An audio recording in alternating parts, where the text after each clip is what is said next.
sejarah bangsa Indonesia. Pertanyaannya adalah, kenapa sih kita harus mengenang ataupun mempelajari sejarah-sejarah itu?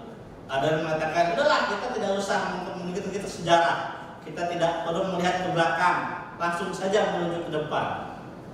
Bapak Ibu, dalam kehidupan ada kalanya kita perlu melihat ke belakang, bukan untuk menangisi, bukan untuk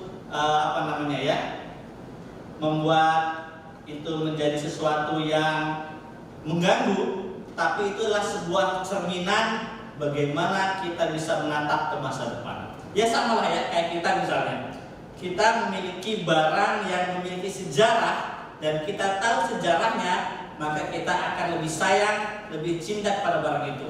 Misalnya, kita punya jam tangan yang sudah usang, yang orang bilang, ngapain sih pakai jam-jam itu mulu? Ganti dong dengan jam yang lain.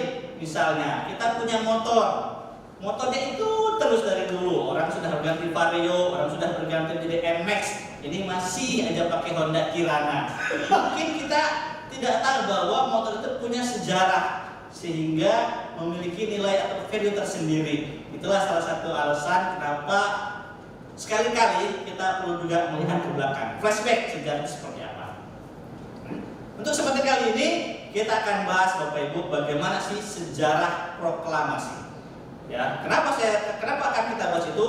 Kalau kita bicara tentang sejarah Indonesia, maka kita tidak akan bisa pernah lepas dari yang namanya peristiwa proklamasi kemerdekaan kita. Ya. Inilah proklamasi, Bapak Ibu ya.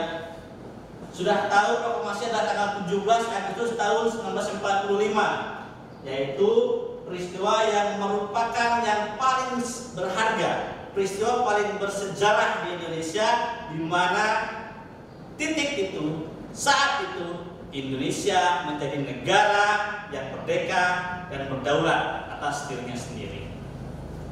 Nah, yang akan kita bahas ini adalah peristiwa di belakangnya. Artinya bagaimana sejarah proklamasi itu bisa terlaksana sampai dengan terwujudnya pembacaan proklamasi oleh Presiden Soekarno. Kita mulai dari peristiwa Rengas Dengklok. Ada yang tahu Rengas Dengklok? Penculikan. Belum ya? Nah, Bapak Ibu, pada hari, saya lupa harinya, tanggal ya. Pada tanggal 15 malam, para golongan muda, siapa golongan muda? Ada yang tahu Bapak Ibu? Nggak ada ya. Golongan muda ada golongan tua ya. Golongan tua misalnya Pak Soekarno, Pak Hatta, Mr. Ahmad Subarjo. Golongan muda antaranya adalah Sukarni, Khairul Saleh, Wikana, itu langsung mendatangi para golongan tua. Buat apa? Mereka menuntut untuk golongan tua segera memproklamasikan kemerdekaan. Karena mereka tahu bahwa Jepang sudah runtuh, Jepang sudah hancur lebur, dibom oleh negara Amerika Serikat. Apa yang terjadi? Apakah golongan tua langsung mengiyakan golongan muda? Ternyata tidak. Ya. Kenapa? Karena golongan tua masih berpendapat bahwa walaupun Jepang sudah menyerah, walaupun Jepang sudah runtuh, tapi negara itu, tentara itu masih banyak berkeliaran dan membawa senjata di area Jakarta. Itulah pertimbangan kenapa Bung Karno tidak segera melakukan proklamasi pada saat mengetahui Jepang sudah runtuh. Tapi yang namanya pemuda ya, darahnya bergelora, seperti kata lagunya Rhoma Irama, darah muda, darahnya para remaja. Ya. Namanya pemuda itu luar biasa. Bung, kalau tidak hari ini, maka besok jangan salahkan kami kalau akan ada pertumpahan darah yang terjadi di Jakarta. Mendengar ancaman itu, Bapak Ibu, Soekarno langsung meradang, naik pita. Hei kamu, jangan kamu ancam besok. Kalau kamu seperti itu sekarang saja, kamu seret aku, kamu penggal batang yang di pojok itu. Itulah kata Bung Karno ketika menerima ancaman dari pemuda itu. Lalu apa yang terjadi? Kalau bahasa sekarangnya keder kali ya. Begitu kaum muda melihat Bung Karno seperti itu, keder, akhirnya mereka mengalah seperti itu. Kemudian juga mereka pulang, tapi mereka merencanakan sesuatu yang akhirnya juga bersejarah, Bapak Ibu. Apa itu? Penculikan. Ya. Jadi setelah pulang pada malam itu, para pemuda ini dini hari sekitar pukul jam 3 jam 4 itu menculik Bung Karno dan Bung Hatta. Untuk apa? Untuk didesak. Untuk didesak agar segera mereka memproklamirkan kemerdekaan. Ya, jadi mereka dibawa ke suatu tempat yang tidak jauh dari Jakarta, yaitu di Rengas Dengklok. Ada yang tahu di mana itu? Ada yang tahu Rengas Dengklok? Jakarta. Bukan di Jakarta. Rengas Dengklok itu ada di sekitar daerah Cikarang sana, Karawang dan seterusnya. Jadi di antara perbatasan Cikarang, Karawang dan Rengas Dengklok. Lalu pertanyaannya, kenapa kok para pemuda ngambil di sana? Gitu ya, kenapa nggak di Bogor? Kenapa nggak di Bojong? Kenapa tidak di Cimahi dan seterusnya? Alasannya adalah pada saat itu Rengas Dengklok sudah dikuasai oleh tentara peta, yaitu pembela tanah air, ya. Sehingga ketika ada apa-apa ataupun ada tentara Jepang ingin masuk, maka mereka sudah punya pasukan yang melindungi daerah tersebut. Selain itu juga Rengas Dengklok dipilih karena pada saat itu Rengas Dengklok adalah bisa dibilang daerah yang dekat dengan Jakarta dan juga terpencil, sehingga kalau ada musuh yang datang maka kita bisa melihat langsung, oh ternyata ada musuh gitu ya. Nah, yang terjadi adalah di sana masih terjadi perdebatan sengit Bapak Ibu antara golongan tua dan golongan muda. Tentang apa? Lagi-lagi tentang kapan Indonesia melakukan proklamasi. Golongan muda tetap bersikeras, golongan tua tetap juga berpegang pada pendiriannya bahwa proklamasi tidak bisa segera dilaksanakan. Betul. Ya. Akhirnya setelah lama desak-desak, akhirnya Bung Karno ini ya bukan melting, bukan meleleh ya, tapi memang akhirnya terjadi kesepakatan berpihak bahwa Indonesia akan melakukan proklamasi pada tanggal 17. Anak muda nggak terima lagi Bapak Ibu. Kenapa? Kenapa Bung nggak sekarang Bung? Kenapa nggak malam ini saja Bung? Itu kata-kata pemuda. Apa kata Bung Karno jawabannya teman-teman Bapak Ibu? Gimana ya kalau orang Jawa bilang anaknya le mungkin ya? Gini le, gini mas, gini mbak. Saya itu orang Jawa, saya itu orang Islam. Jadi saya percaya pada hari baik dan seterusnya. 17 adalah hari baik menurut saya. Kenapa? Karena pada hari itu adalah tanggal 17 Ramadan, itu adalah di mana wahyu Al-Quran pertama diturunkan, kemudian juga pada hari Jumat, dan jumlah sholat kalau kita hitung ya mulai dari subuh, zuhur, asar, maghrib, isya itu berjumlah 17.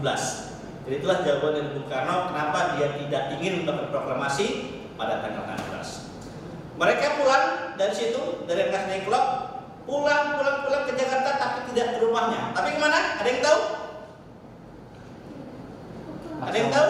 Laksamana Maeda. Ya, betul ya. Jadi mereka golongan tua dan golongan muda itu pulang ke rumah Laksamana Maeda.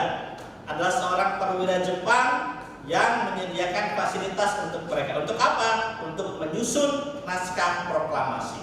Nah, jadi begitu sampai ya mungkin makan minum dulu ya sebelum bekerja.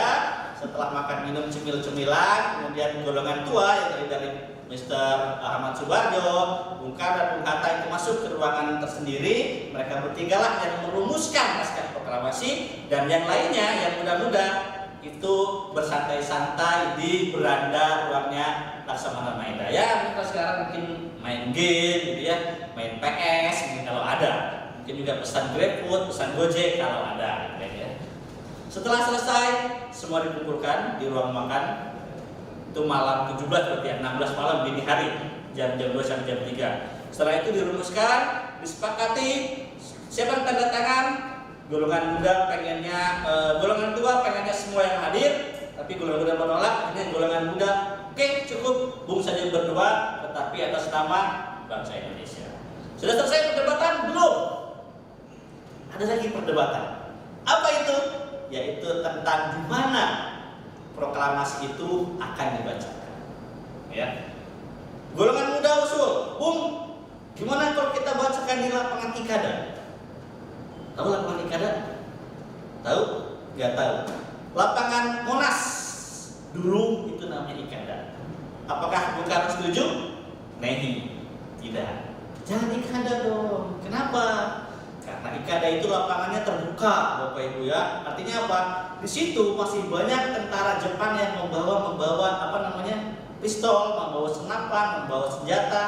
Artinya nanti ditakutkan kalau kita bacakan di situ, maka akan terjadi kerusuhan. Sehingga Bung Karno mengatakan bahwa ya sudah, jangan di IKADA, tapi kita akan laksanakan di rumah saya saja. Di mana? Ya, betul. Di Pegangsaan nomor 56 Jakarta. Daerah mana itu sekarang? Di Cikini, gitu ya. Sepakati, pulang semua gitu ya. Besoknya jam 9, jam 8 itu sudah mulai kumpul semua. Ya. Jadi jam 8 itu wah udah duyun-duyun mungkin, tapi nggak tahu ya gimana cara mereka tahu ya. Padahal kan nggak ada grup ya. Kalau sekarang kan enak. Woi, besok proklamasi nih. Datang ya. Kan nggak ada. Nggak tahu gimana caranya, pokoknya mungkin dari mulut ke mulut, dari radio, stasiun-stasiun, jam 8 jam itu sudah penuh semua di halaman Rumah Soekarno. Untuk apa? Untuk menunggu, untuk menjadi saksi sejarah proklamasi itu dibacakan. Ya. Kemudian jam 9 udah datang, mana ya Bung Karno yang datang ya? Belum datang juga. Setengah 10 belum datang juga. Akhirnya Bung Karno keluar. Ya, rekan-rekan semua mungkin ini reka ulang ya, ini tidak seperti ini ya. Ini saya mengira-ngira saja. Karena semua saya tidak akan membacakan kalau belum datang sahabat saya itu Bung Hatta. Nah, jadi Bung Hatta gak lama datang. Akhirnya mereka berdua masuk ke kamar, ganti baju, Bung Karno ganti baju. Langsung dengan gagahnya mereka berdua datang ke mimbar. Akhirnya dibacakanlah naskah proklamasi yang familiar dengan kita sehari-hari. Proklamasi dan seterusnya. Setelah itu gimana ya saya tidak bisa membayangkan seandainya saya itu bisa turut hadir dalam peristiwa yang sangat bersejarah itu. Saya mungkin tidak akan bisa berkata apa-apa, hanya bisa menangis haru pastinya. Kenapa? Karena ya pada hari itulah kita terbebas awal terbebas dari segala macam penjajahan, penindasan, penyiksaan. Disitulah hari pertama kita untuk bebas. Ya, saya juga tidak bisa membayangkan bagaimana nenek moyang kita dulu yang para tentara rakyat itu berjuang hadir di sana. Mereka sudah menggadaikan nyawa, mereka sudah tidak memikirkan harta benda apalagi. Nyawa pun sudah tidak dipikirkan, yang cuma satu padahal. Kalau sudah hilang ya sudah habis semua. Dan bagaimana harunya, bagaimana hikmatnya pada saat Bung Karno membacakan naskah proklamasi tersebut. Ya.